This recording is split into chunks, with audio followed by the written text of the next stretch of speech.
This is the real risk to your retirement plan. And sadly, you'll never hear this from academics. You just never will, because they can't identify it, because they are not dealing with real people. They're dealing with numbers on a spreadsheet, on a survey. They're not dealing with real people. I deal with real people. I've been dealing with real people since 1998. I've been in this business a long time. Thousands of clients I've had over my course of my life. Thousands upon thousands of email interactions with clients and prospects and just regular Joes and Joannes, I guess. I see what the academics don't. Let me just give you an example of 3 emails I had today. Well, I've responded to them. I've gone over the last couple of days. To a man, they all said, dude, I just hit this stage in my life. I just don't care. I just don't care. I go to work. I just don't care. I don't care what they do. I'm just done. I don't care. That doesn't mean they're doing shoddy work. It just means they don't care about their job anymore because they've been doing it for 40 years.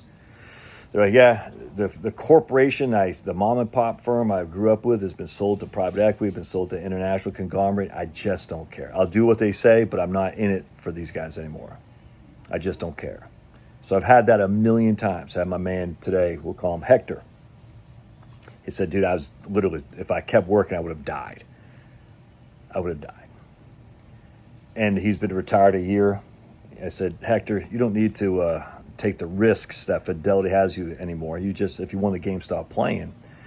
So he put his money into mostly bonds. Fidelity wasn't happy, and yet his portfolio has grown from 1.5 to 1.7 million. I can't say that will happen all the time. I don't know. But I'm just saying, I just find it, I kind of chuckled. He goes, yeah, Fidelity wasn't happy, but yet here's my portfolio now. It's higher by 200,000 what it was before, and I quit my job, and I saved my life. And that is the risk that the academics don't see. The risk is that you could die at your work. You could die by physical impairments. My man Greg just emailed me. Worked with Greg last year. We email on occasion. Good guy. You know, he's lost weight. He's healthier than most younger people he worked with. He's just crushing. He goes, the funny thing is, Josh, I don't care about the big stuff either, the big ticket. I just don't care. He's got an older motorcycle. He loves it. He's like, I don't need anything. So not only does he not care, he's like, he retired. He said, I retired. I did not care about my job anymore. I was giving it a yeoman's effort, but I wasn't going above and beyond. And I just take pride in my work. So I said, this is the time to quit. He goes, I thought I would be more interested in spending. He goes, I'm not. I don't need anything. I don't have the same level of desire for the stuff that I thought I might. I hear this all the time. He's healthier now. Hector is healthier now. Hector's crushing. Greg is crushing. Got another email from my man Rick today. Crushing. They're like, I just didn't have it anymore, and work was weighing down on me. The risk is that you're going to die before you run out of money. That's the real risk of retirement. That's the real risk that for some reason the academics never talk about, because the academics don't see it because they're not talking to people. Hector said, yeah, dude, I slept for like 4 to 6 weeks straight, essentially. Obviously, I didn't sleep for 4 to 6 weeks straight, because when I quit, I just said, I'm putting my freaking head on my pillow, and all his allergies are gone. All his various ailments are gone. He's waking up at the freaking springness step. Can't remember if he's married or not. I just forgot. But almost like he found a nice, young, pretty girl. You know what I'm saying? Like when they first met your first pretty girl, you're like, dude, you get spring in your step when you're a man, when you're a guy. And I'm not saying young like a Bill Belichick. Not saying like that. I'm just saying at the end of the day, when you first meet a young lady, when you're young, or when you first meet your first girlfriend who's smoking hot, you get infatuated with her. And smoking hot is for you. You're like, dude, you get a spring in your step. You know what I'm saying? You know it. You're like, that's how Hector feels now. Rick feels the same way. Greg feels the same way.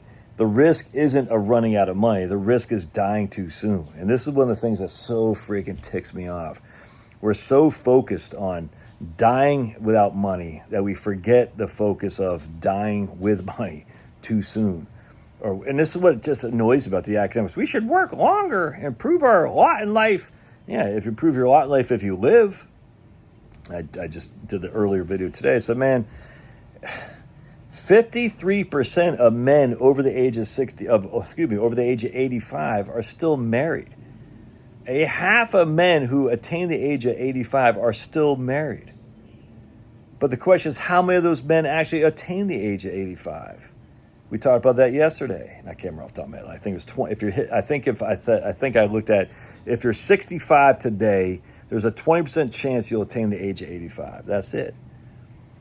Only 16% of women who attain the age of 85 are still married, which means their husbands died, usually because women are married to older men, 3 to 4 or 5 years older.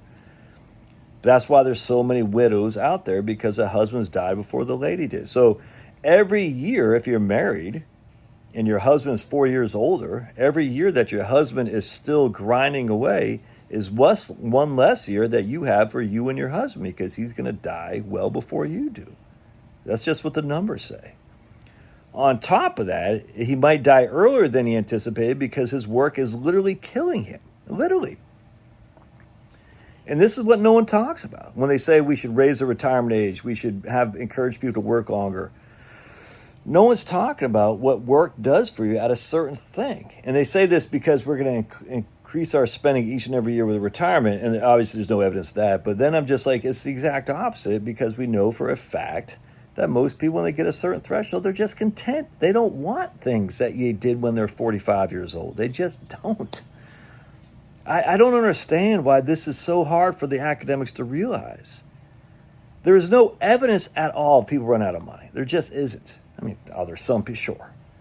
But there's no evidence that it's a minority of people. And Jesus even said, the poor will always be with us. There's no evidence of people running out of money, but there's tons of evidence of people running out of time before they run out of money. That's the risk of you working your butt off until you're 70 years old. It's evil.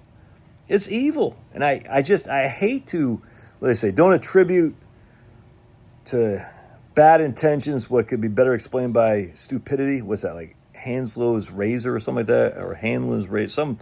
Don't attribute to evil what could be better described by stupidity or something like that. I can't remember. Something like that. It's a Haslow's razor.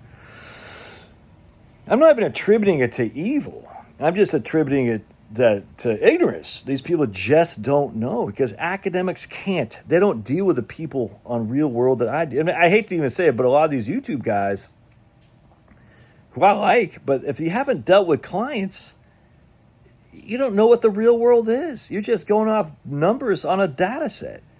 But for the people that are being surveyed in the HRS, the BLS, the Consumer Expenditure Survey, the AHEAD survey, there's another one I'm drawing a blank on. There is a real-life person behind that survey.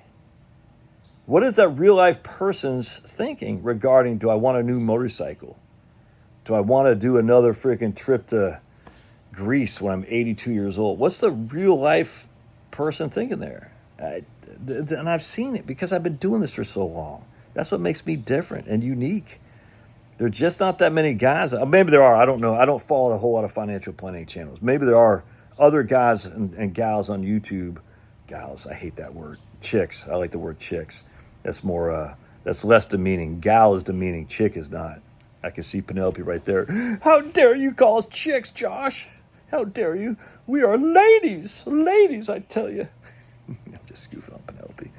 Penelope always has some smart-ass comment to say, but I love Penelope. She crushes. Talk about a woman who's gone above and beyond to help people in dire straits. That's just a fact. Now, she got paid for it, but not very much money. I've never forgot I was dealing with this lady out in Nebraska, I think. A wonderful lady. I'm sure she's not very right-wing. But, she's working in, I forgot what she's doing, like with Goodwill or something like that. I forgot. And just like a social worker, not making crap for money. And just, I said, man, I said, you are helping people in ways that I can't even describe, because there are a lot of poor people in the United States. Most of them have children. They probably shouldn't have had children, but we don't want abortion, so it's better to have children than to be killing them. That's for doggone sure. But a lot of these people are poor, you know what I'm saying, and they need help financially. And you can say, oh, it's their fault. They shouldn't have spread their. I get all that. At the end of the day, it's not the kids' fault, though, that their moms are poor, the dad's a scumbag. It's just not. And she's just sharing some of these stories with me. And I just like, oh, man. I said, I don't know how you do it. And then when we're talking about elderly poor, it's even worse. And there are elderly poor. I'm not saying there's not. We got a country of 350 million people. You're going to have millions of people who are elderly and poor. And we just need good people, quality people to do it. And we should pay them more. That's all there is to it. Because what a tough, it just breaks your heart. But someone's got to do it. You know what I'm saying? And she does it because she's a labor of love. And, you know, like a lot of these Mennonites, Anabaptists and stuff like that, that kind of pacifist Quakers and things, even Catholics of the old school, I mean, they are truly trying to help the poor. You see what I'm saying? Now, there are a lot of them are liberal politically. They think there should be more socialism, and that will resolve the issue of the poor because they're ignorant about how socialism makes us all poor. But you know, they basically think we should be communistic with a lower capital C as opposed to commie like freaking Stalin or freaking Trotsky. But we can't, because at the end of the day, you're always going to have your poor, and communism just makes us all poor equally. Socialism, with a bullet in our head if we don't get poor, other than the powers that be. Anyway, going back to what I was saying, the risk is dying before your time is up. It's not running out of money. And the academics, the money managers, they don't see this because they're not dealing with people, man. And I just don't know if YouTubers out there are talking like I talk, because I see it, and I've seen it for so long. It's the same thing over. And you can say, yeah, but you have a bias of your life, of the people that are choosing you to talk to, but I don't. You know, I was in call centers, dude. I didn't get to choose who I talked to. When you're in a call center, Vanguard, taking 130 calls a day, yeah, I have no choice in who that was. I hated that. But even when I was at USAA, I never got to pick my clients. I was in banking for a number of years too. Never got to pick my clients. You know what I'm saying? People walked in the door. Don't overlook the biggest risk of your retirement plan. It's the risk that you're going to die too soon. All right, God bless. Love your thoughts.